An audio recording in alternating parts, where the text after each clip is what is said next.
welcome back. Jiu-Jitsu 2000 here today. I'm coming at you with a very interesting video for you today.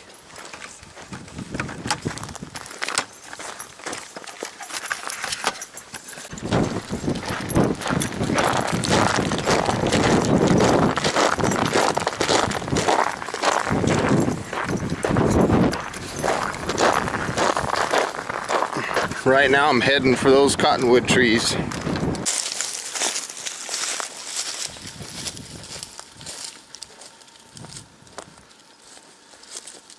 Whew.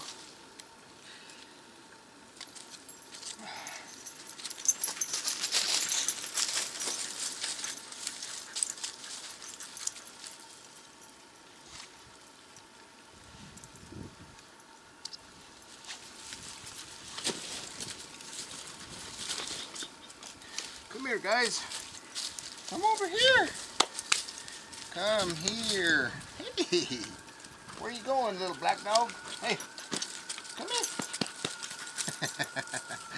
What you doing? What are you guys doing?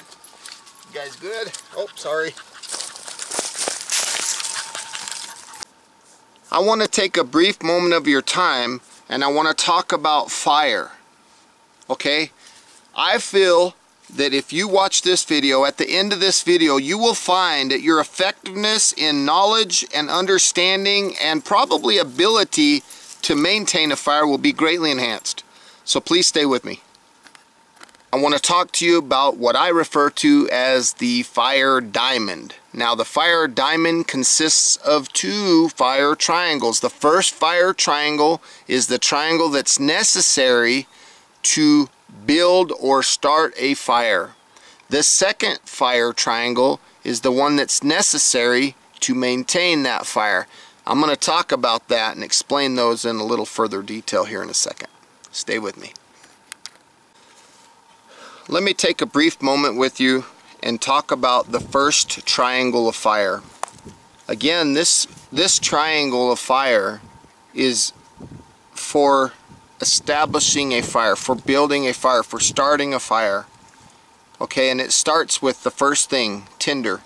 Tinder, for those of you who don't understand what tinder is a very fine material that easily takes a spark or a flame.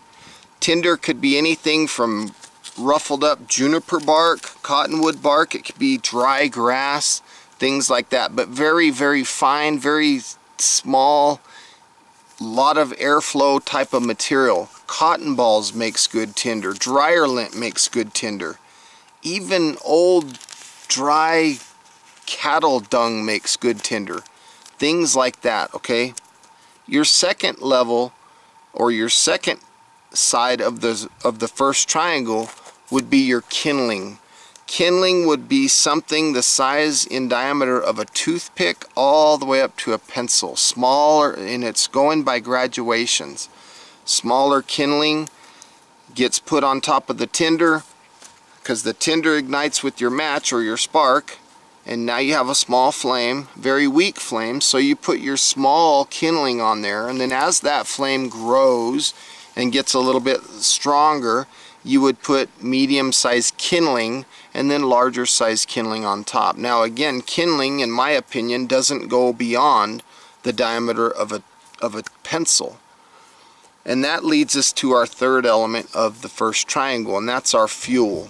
Fuel is anything about the diameter of my finger or larger, and again, by graduation. So here's the scenario. I have my tinder bundle, I have my match here, and I light this. The tinder bundle starts to burn. Once that burning process starts, I put my smallest kindling on top of that tinder. That's my second level of my triangle. And again, by graduations, anywhere from toothpick size diameter up to pencil size diameter.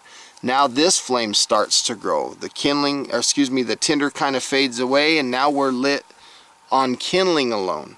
This kindling fire is taken off. Now that leaves us to our third element of the triangle, fuel.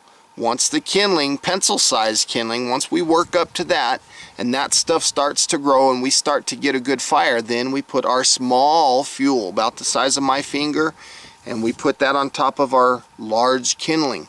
Then that fuel, small fuel, will start to burn, and then eventually it'll replace the kindling. And now we have nothing but small fuel burning. Then we graduate up until we get to the point where we're putting things this size on top of the fire, or larger. But again, it's all by graduation. It's all by slowly starting that build all the way up until you go from tinder all the way to fuel. From the smallest of tinders to the largest of fuels. Once we have the fire built, we need to keep the fire going.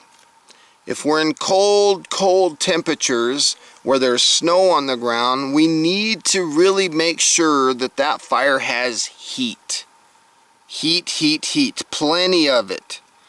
So, and that's why we build that fire by graduations. We're slowly building that heat level up. Once you get a good solid coal base established, you'll have enough heat to keep that angle of the triangle together.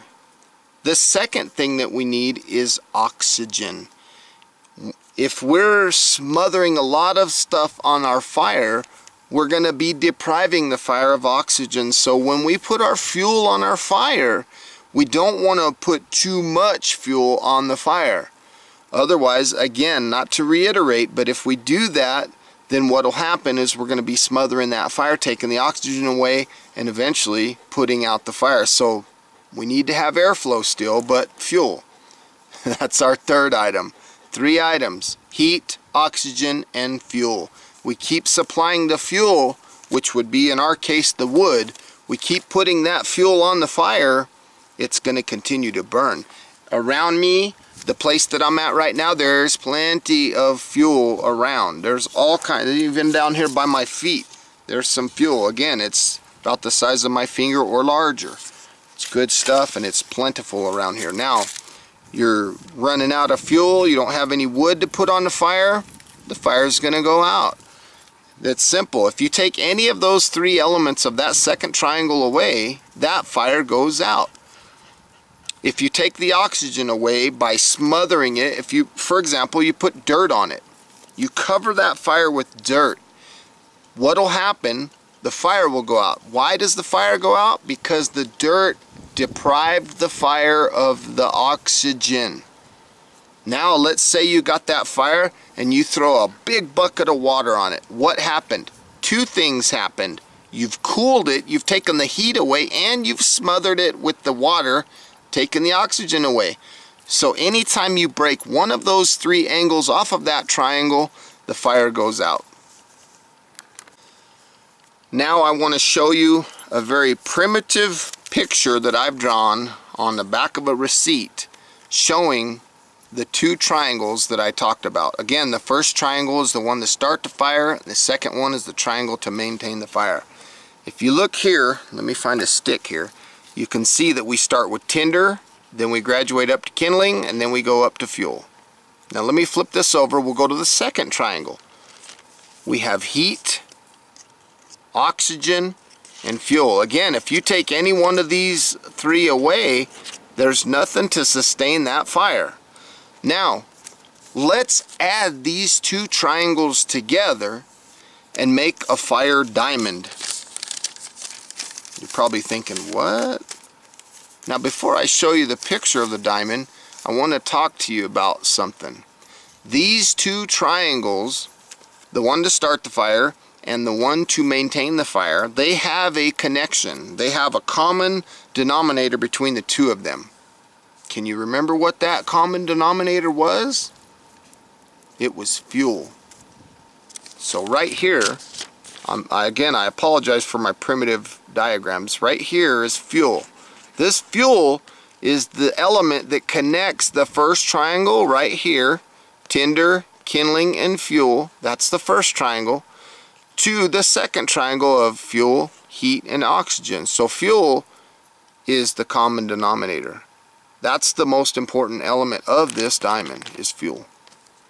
But without any of it, it could be a difficult time to make a fire. So some of you might be sitting there thinking, wait a minute, you don't need kindling, you don't need tinder. Yes, you do. You need those things. The people out there that are probably thinking that you don't need tinder and you don't need kindling, you're probably the person that's thinking maybe about a chemical fire, maybe about gasoline, maybe about something else. Again, let me remind you one more time. I'm talking about fire where we're going to be burning wood from a natural type environment. That's the kind of fire. That's the kind of triangle that I'm talking about. Triangle number 1, triangle number 2.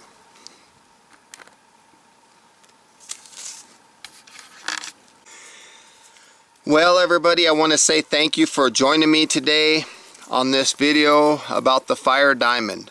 I hope that you got some good, useful information out of the video. Please feel free, as always, to thumbs up this video, like the video, share the video.